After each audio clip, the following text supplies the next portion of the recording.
today we're going to look into some aspects of passing in Rocket League. I know many others have covered this subject before, but it seems these things can't be overstated. There are a few types of passes we're going to be going over today. Those are player-to-player passes, passing off of different surfaces like the wall or the ceiling, and passing to yourself. The most common types of passes are off surfaces like the wall, or namely the backboard pass. Also very common is the player-to-player passes like redirects and the infield passes. Let's look back at how the first few shots were set up. Here we see he's coming back and no one's in net, so I begin to rotate to the goal. Now we can see he's turning the pass. Also our teammate is rushing back to defend, leaving me to score off this fantastic pass. So the ball was just passed across net.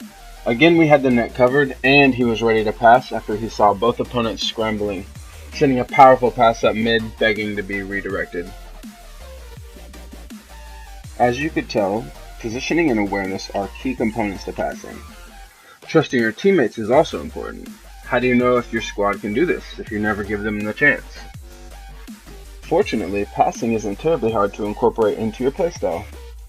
It's always good if you're a solo queuer to try and learn your teammates at the beginning of the game. Are they looking for a pass from you? Are they trying to pass to you already? In this case, my teammate has learned that I execute solo plays well, and waited for the pass, knowing both the extent of my ability and the type of pass he should be looking for. So let's look at passing to ourselves, or as you just heard, a solo play.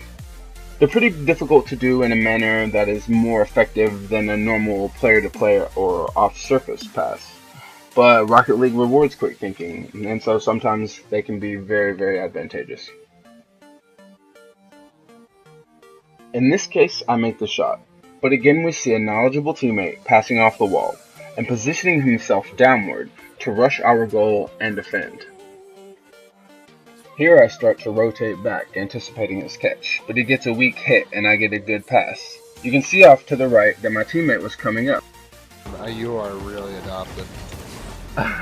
You are really correct. Sometimes a pass can be saving said knowledgeable teammate from himself. Thanks, bud. Yeah, I'm getting off. See you later, man. See you, bud. Oh my god, they should too. It's about to get off. But really though, it's important to keep the flow of the game. It can be easy to linger up front, looking for too many passes, or to sit back waiting for the perfect pass. The best way to be a good passing asset is to practice. I know, I'm endorsing even more training, what a surprise. Just to iterate a few things, guys, you want to know your passes, your off-surface passes, your player-to-player passes, if you're going to do a solo play or passing to yourself. You always want to be aware and position yourself well. We want to consciously choose to pass, not happen to be in a stance where we're allowed to pass. And we want to learn and trust our teammates. You can't do it alone. And lastly, probably the most important, you want to practice this until you're comfortable. Hop into a casual and learn how to manipulate your team's playstyles to most effectively benefit everybody. Thanks for watching. Don't forget to like, follow, or subscribe. Thanks and have a good day.